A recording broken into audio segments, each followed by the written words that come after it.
Who is God? Maybe you've asked that question, and maybe you've wrestled with it, maybe you've had other people ask it. Who is God?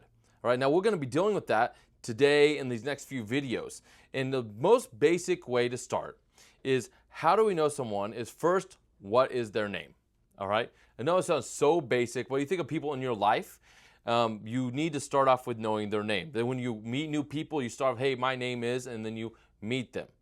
Now, we all might be familiar with names, but sometimes we don't realize the significance of certain names, what names mean. Now, when names are mentioned in the Bible, they carried weight, as in they meant something. They weren't just random names. My name, for example, is Daniel, which means God is my judge. So I'm pointing this out because throughout Scripture, God reveals certain things about himself. He actually reveals names that tell you a little bit about himself and who he is, so we can better understand him.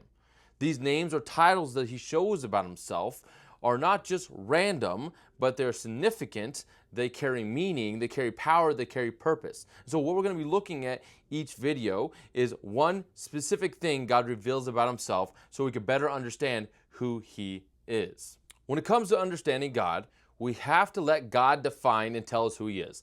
Not our thoughts, our feelings, or what someone else says. We will let God speak for himself. What does he declare? What does he reveal? How does he show himself? Because in that, we can better understand who he is, and we can begin to trust him and walk with him. So let's start with the very first name God reveals about himself throughout Scripture. The very first name is in the very first verse of the Bible. All right, it says, in the beginning, God created the heavens and the earth. The name God here in Hebrew is Elohim. Now, Elohim carries many different things, but what it means in the simplest term is the strong one, the creator. So God introduces himself to us, humanity, as, hello, my name is Elohim. Hello, my name, I am the strong creator God. I'm the strong creator God. Now, there's many things that this name carries, and I want to lay out a few things for us. And in this, we can understand a little bit about more of who God is. The first thing it reveals is that he's above all, and yet he's very present. God created life, breath, time, space. There is nothing like him. He created it all. And yet, he chooses to be involved and care for his creation, as we'll look at later. When it says heavens and earth, means he created all things. You can see other passages like Job 38 or Psalm 139 talking about specifically us, which we've talked about before. So we first see that he is above all and yet very present. The second thing it reveals is that he's personal.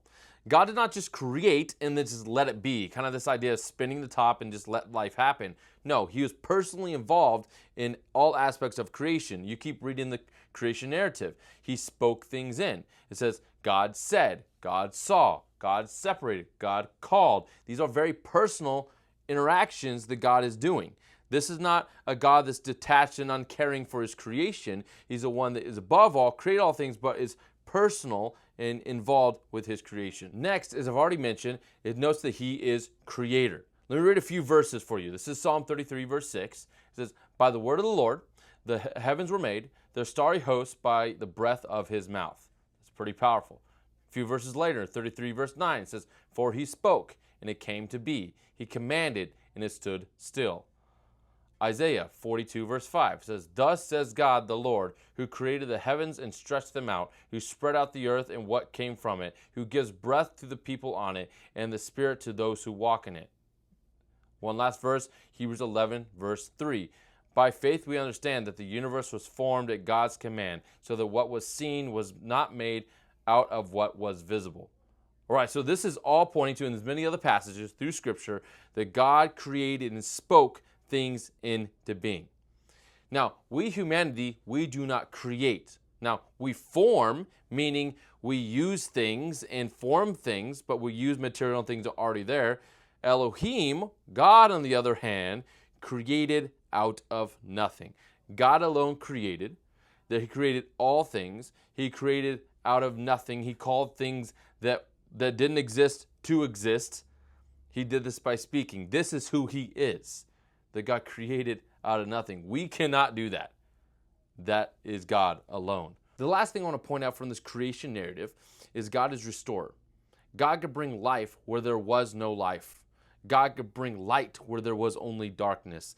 God, as creator, can restore, redeem, and bring life. So you might be asking, Daniel, what does this have to do with me? Why does this even matter right now? All right. Well, when we begin to understand who God is, who he really is, who he reveals himself to be, then we can begin to understand ourselves correctly, and we begin to be able to trust and walk with God. Today was simply this, that God reveals and says, hello, my name is Elohim, meaning I am the strong creator. Now, what does it practically mean for us right now? So let me point out a few reasons why this is important for us. One is we understand that God is creator God, the strong one. It first should humble us. We should be humble people. That we are created beings. We're created in the image of God. We have value and importance, yes, but we are not God. There is a God, and it's not us. This should humble us. There is no place for pride in our lives. We don't even give the breath into our own lungs. God gives us breath. God wakes us up. This should humble us. Second is when we understand that God is creator God and that nothing is impossible for him, that he could bring life where there is no life, then the question is there anything too difficult for God? No, that includes stuff going on in your own life. Is there anything too hard or too difficult, too outside of God's hands? No. God could bring life where there was not life. God could bring light where there is darkness. And the third thing I want to point out is it brings rest. When we understand who is in control, when we understand the one that's seated on the throne and it's not us, we could begin to rest because we could trust in him, knowing that he's the one that knows what's happening. He's the one who created all things. He upholds things. He gives me breath in my lungs. I can trust and rest in him. I don't run the universe, all right?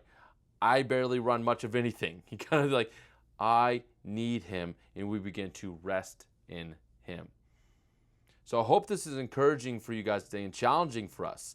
And the simple thing for us, again, the very first verse of the Bible, in the beginning, God, Elohim, the strong creator one, created the heavens and the earth.